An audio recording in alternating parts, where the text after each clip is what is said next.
Get used to that. Lots of missed serves in the men's game these days. You got to take lots of risk, try to get the opposition off the net and have their offense a lot more predictable by the Italians. Pretty smart shot by Perotti. Now watch number 20.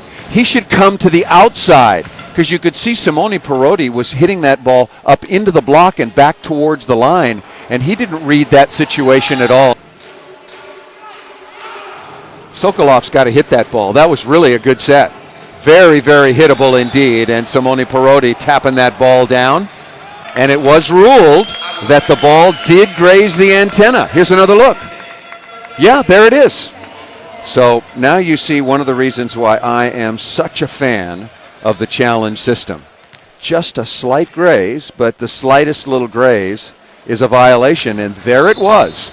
And it is done efficiently, it's done very cleanly, and you get the call right. That's the only thing that matters. Bulgaria's column. And that ball is to the floor. And Yosifov, again, players just aren't in the right spots. We showed you earlier about the libero number 20, Salvatore Rossini, not doing a job at all to help Simone Perotti when he tipped the ball into the block. And here, the Bulgarian blockers move from the left to the inside and leave open the space down the line, so the left wing digger has got to move up much. And Alexeyev is so smart. He's hitting into Birarelli because Birarelli's the late blocker. He's not over the net. So very safe to hit right into his hands. Goes right. Oh, that was, yeah, he knows it. You've got to stop, pick a position along the net, go straight up and get over. That was almost an invisible block. Oh, smart shot by Perotti. Up into the block, very smart shot to get the offensive rebound or to restart the point. This is exactly what you want to do. If you're a young outside hitter and you're not feeling in good rhythm, the libero should play that ball. The player in all white, that's Salvatore Rossini, he should play that ball so Birarelli can get in position to go attack. And that's what the libero's out there for. Make plays just like that. Todor Alexeyev showing a lot of good leadership. This Bulgarian team has not always been the most disciplined or determined bunch, and everybody knows it. They would show up oftentimes, not necessarily in the Olympics, but in a match like this, and not necessarily be ready to play. But his body language is really good right now. Sokolov again. Zaitsev's late and right down the line. Why in the world was Ivan Zaitsev so far into the middle? You got to know that Sokolov's getting the ball twice in a row. Look at Zaitsev chasing all the way back out. Yes, you want to help on the quick, but you have to think and recognize the situation that Sokolov is certainly going to get that ball probably 2 times in a row, as he did. Alexeyev apologizing for tattooing Ivan Zaitsev. Look at that. But I've said it before, and I'll say it again. If you're not getting hit, if you're not getting hit in the throat, getting hit in the chest, getting hit in the face, that's because you're not standing in the right spot. Emanuele Birarelli, the number 1 server in the World League Finals so far, with 7 aces back at the line. I don't know why Bulgaria doesn't adjust. He serves the ball to the same exact spot every time into the deep cross-court corner. And Bulgaria has yet to just put somebody in the line of fire. That seam is always wide open, so Birarelli is going to go right there. That up this time. Bratoev on the outside did a very, very poor job. You could tell easily that Vettori was going to hit that ball across his body. Got to watch the hitter. You can bet that Camillo Placci, the head coach for Bulgaria, during that intermission between the second and third sets, talked an awful lot about how to slow down Luca Vettori. Now watch the middle blocker. Gatsev just really does a good job leading with his hands, getting into the cross-court angle, and taking away that first look by Luca Vettori. Bulgaria is a work in progress, make no mistake. But he seemingly is changing the way they do business, the way they approach the games, their professionalism. They certainly have talent to compete with all of the best teams in the world. After this tournament, and then during the off-season, which there really isn't one, but Georgi Bratoev has got to work on his individual technical skills. He's not nearly good enough defensively. He's got to be able to defend his position better, and his setting can be really inconsistent.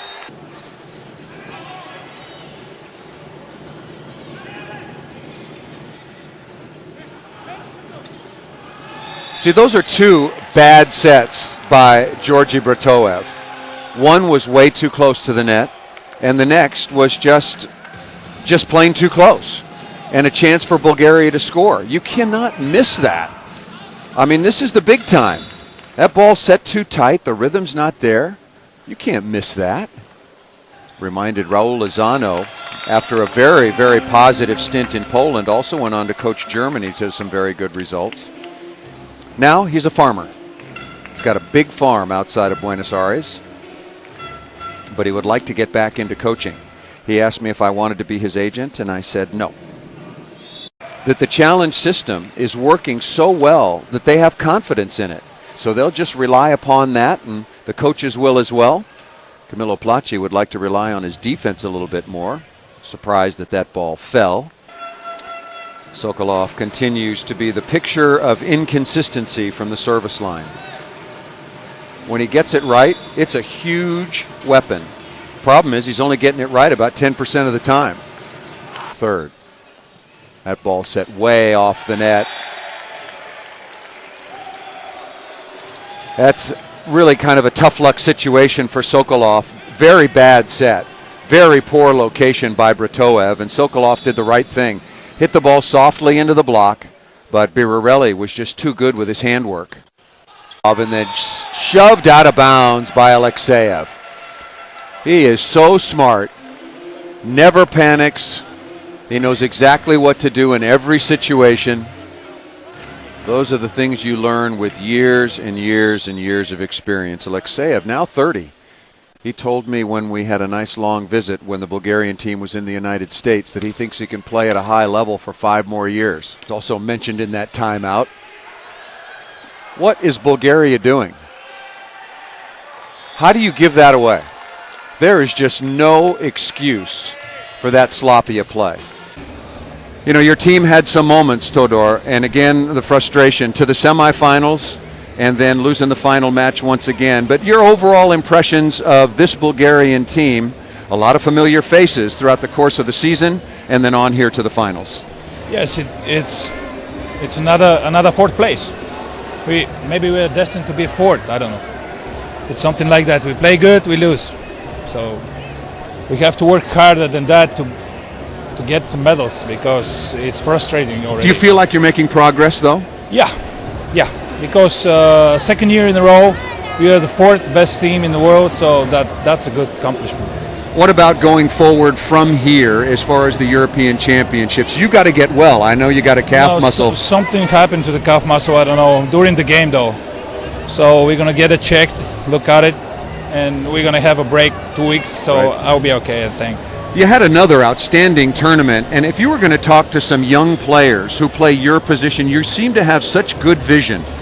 Into the angle, into the late blocker, off the end blocker. A lot of young players just don't develop, and I know it takes time, but what would be your message, because you really see the court? I think they have to work and be patient, because the patient is the more the thing that keeps you calm, and you see the court and see the defense, and that helps a lot.